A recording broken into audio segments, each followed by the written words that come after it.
Assalamualaikum warahmatullahi wabarakatuh. Karibu tena katika Sauti ya Mwalimu. Ni mimi Dr. Madiha Salim, mhadhiri kutoka Chuo Kikuu cha Technical University of Mombasa. Ewe mwanajamii, leo ni tarehe 10, mwezi ni wa 10, ni siku ya kimataifa ya afya ya akili. Katika dunia ya leo kuna changamoto nyingi ya afya ya akili. Afya ya akili ina changamoto za kisaikolojia, na mara nyingi huwa hatupendi kulizungumzia hili jambo la afya ya akili.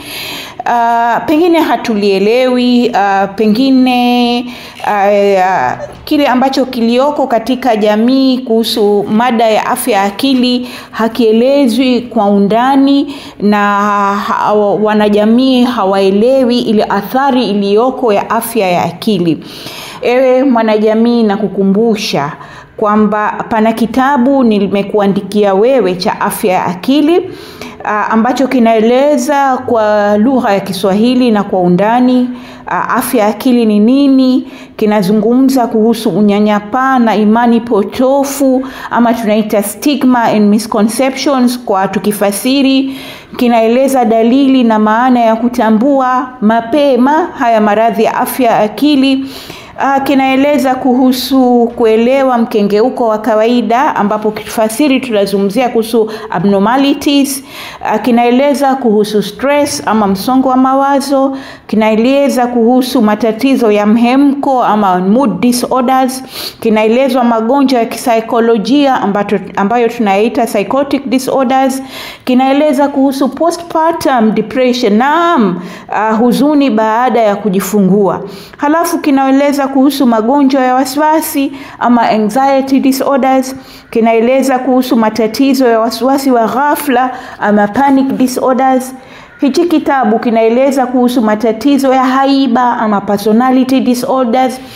Kitabu hichi kinazungumzia kuhusu phobia, kinazungumzia kuhusu matatizo ya ngono ama sexual disorders. Kinazungumza kuhusu matatizo ya watoto na vijana ama tunaita childhood and adolescence disorders. Hichi kitabu kinazungumzia kuhusu matatizo ya kujifunza ama learning disorders. Badala kuita watoto mazuzu, tuelewe ule mtoto anapitia nini. Kunazungumza kuhusu matatizo ya kudhibiti msukumo ama impulse control disorders. Kinaeleza kuhusu matatizo ya upungufu wa uwezo wa kufikiria ama cognitive disorders, tunasema kupiswa na kadhalika. Halafu kinaeleza kuhusu matatizo ya kutumia vibaya madawa ya kulevya ama vileo ama substance abuse disorder. Hichi kitabu kinaeleza matatizo ya ulaji ama eating disorders. Kitabu hichi kinatoa taarifa kuhusu mambo ya kujitoa uhai ama suicide. Halafu hichi kitabu kinatoa mbinu za tiba ya maradhi ya akili, mahala pa kupata msaada.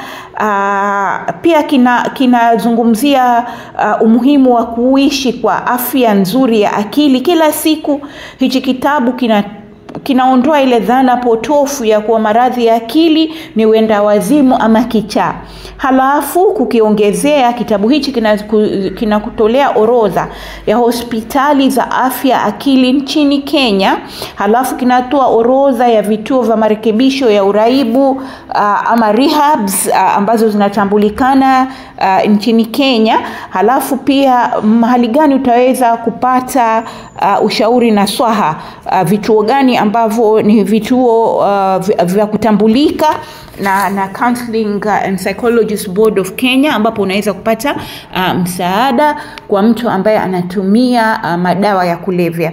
Kwa hivyo ewe mwanajamii, leo ni siku ya kujikumbusha kuhusu afya ya akili. Na pana kitabu nimekuandikia, na kitabu wenyewe kina taarifa nyingi na bei yake ni ya chini. Kitabu hiki kinatoa mwongozo wa jinsi ya kudhibiti na kulea akili yako ili uwe na afya bora. Kimeandikwa tena kwa lugha rahisi inayofaa umma wa kawaida. Kwa hivyo jipatie nakala ya kitabu hichi cha afya ya akili. ni hazina, uiweke nyumbani kwako, usome wewe na familia yako, ili pale utakapokuwa unahitaji msaada upate kujua wapi utapata msaada na dalili za aina ya maradhi ya akili ambao nimetangulia kukueleza. Shukran sana kwa kunisikiliza. Ni mimi Mwalimu Badiha. Shukran.